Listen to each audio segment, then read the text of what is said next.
Today we're going to be talking about what happens after the deal, because in real estate, your first deal is just the beginning. Don't give the contractor all the money up front. Tell me how I know. And then I got the check at closing, like a 5-figure check, like as a 23-year-old, and put it in my pile. I'm like, oh my gosh, I don't have to pay taxes on this. This is incredible. You know what I did with that money? Here we go. Let's go buy another house. Today, we're going to be talking about what happens after the deal, because in real estate, your first deal is just the beginning. I am David Richter, and I am the author of Profit First for Real Estate Investing and the owner of Simple CFO. I am really excited because today we're talking about my very first deal. It was a 3-bed, 2-bath house built in like 1960. It was like, I think 2,000 square feet. So it was nothing to write home about, but I loved it because it was my first deal. I was young. I was 21, had just read Rich Dad, Poor Dad. I closed on my first one on 12/12/12. I'll never forget that day. It was a great day to close my first real estate deal. I found it off the MLS. That's how I acquired it. It was through an investor-friendly realtor who was someone in my network. It was listed, I think, for 70 or 80. We got it at 50,000 when we put the offer in. So that's what the actual purchase price was. I also knew it was going to need a lot of work. This was one of those fixer-upper houses, and it was in my local area too. It was about 5 minutes from where I lived. That was really important to me, just so I could check on the property. So once it was actually closed, the real work began. Number one, I had to make sure that I had money to rehab the property. Where the heck was I getting that from? Thankfully, during the closing process, I was working with a great mortgage broker who introduced me to a specific type of loan. It was called a 203K. Now, if you have no idea what a 203K loan is, which I had never heard about it before until this whole closing process, but it's a special type of loan for owner-occupants if you're going to buy the house to live in it. If you get this type of loan, the bank will actually fund the purchase price and repairs for you to fix up the house. And I was really excited about that because I wanted to find a fixer-upper. But that was very special to me because I didn't have to bring like all the rehab funds to the closing table. It was $50,000 purchase price, $25,000 in repairs. So through that 203K loan, they funded both of those. They also overfunded the repairs too by an extra $5,000. Thank God they did that, because that happens even more after the deal, because I don't know if you ever go over budget on a property or have heard of that before, but I'm glad that was socked away. And when we closed, I was able to then have the money to close, have the money to fix it up. Also able to secure a good construction crew. I don't know if you've ever done a property or not, but it doesn't always go on timeline and on budget. And this one, it stayed pretty close to timeline, but was very rapidly going over budget. And I'm like, oh man, I'm hoping that the $30,000 covers the whole thing and I don't have more out of my pocket.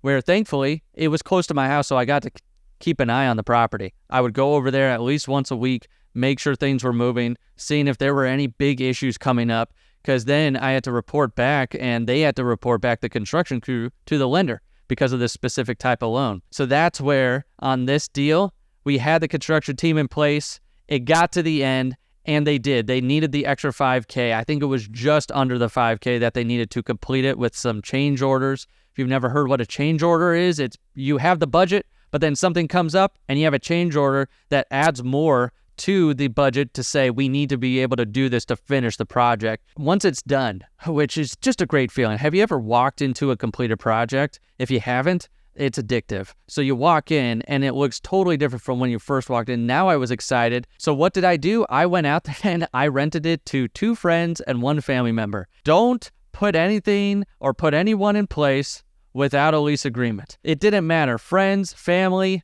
your dog, it doesn't matter. Put a lease agreement in place if anyone else is going to be living there or if you're going to rent it out. So I did a lease agreement with them, with all 3 people. And thankfully, they did pay on time every month. And we didn't have any issues, but I would have had the backup of the agreement is more for if anything goes wrong. After they were in there for about, I would say 6 months, but then I got married. So I kicked those tenants out. And from there, we lived there for 2 years. My interest rate, I think, was 3%. My monthly payment, including taxes and insurance, was $615 a month. That's where I feel sick saying those words now because of where I am today.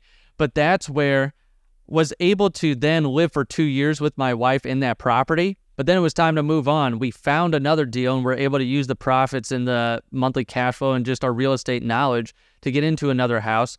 And then we rented out our current property as a lease option. So it was different from the first time we rented it because I had gained more knowledge. This was years later. I had gained more knowledge, more insight, gone down more rabbit holes in the real estate world, and now put a lease option tenant in the property, where a lease option, a lease and an option, they're two different things, but they can be combined. But the lease is just like a standard rental. You do a lease with the tenant and they pay you monthly.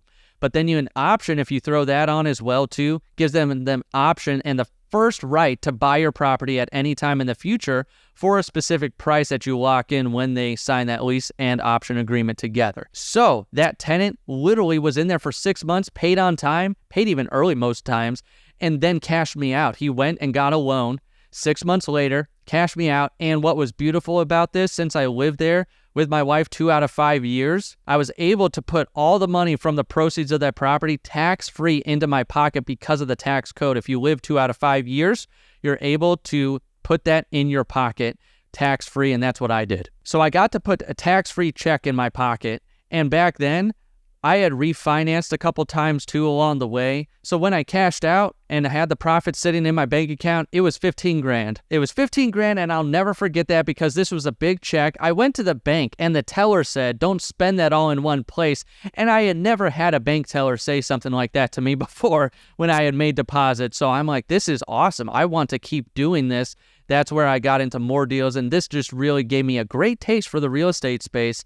I know not every deal happens like this and not everyone's first deal, but I had a lot of good mentorship, a lot of good people in place, a lot of great things that I read too, Rich Dad, Poor Dad, Bigger Pockets. I went down a lot of those rabbit holes to be able to say, okay, how do I make this as risk-free as possible?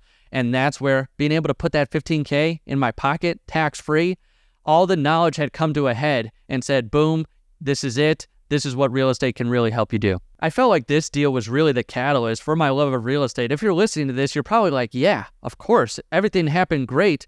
But that to me was, I knew from a lot of the people that I had learned from how to make it as successful as possible and as risk-free as possible. Remember, it didn't all happen great. Like, we went over budget on the rehab, but we had enough money, and I had people saying you should have extra money in your budget.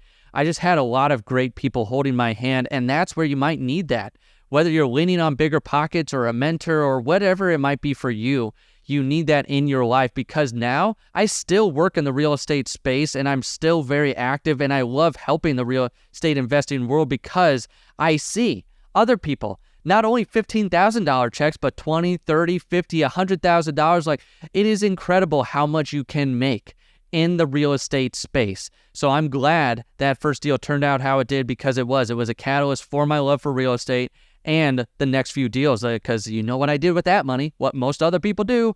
Here we go, let's go buy another house. I wish I would have had what I know today from my book, Profit First for Real Estate Investing, of where should every dollar go that is profit. So that way I would have kept some for my wife and my family. I would have had some to invest in the next deal. Then I would have also put some aside for taxes, like for the future if I was going to pay taxes. Like, if this deal closed and I would have had to pay taxes, a portion of that should have gone in a bucket or a bank account for taxes. So I think knowing where every dollar goes once it closes and you get that money in, today is an incredible feeling. Back then, to me, I was just wide-eyed and like, yes, 15 grand, let me go get another property. And where today, if I did the same thing and I closed on it, I'd say, yes, 15 grand, I can get another property or I can put it towards it, but I'm also going to make sure our house is secure and our home, our family, our taxes, does any of this need to be set aside for that? Just thinking better through the process of, what do I do with the money once it closes? So thank you so much. Be sure to like and subscribe to this channel for the new releases from Bigger Pockets. This is the episode after the deal and my first deal I ever did in real estate.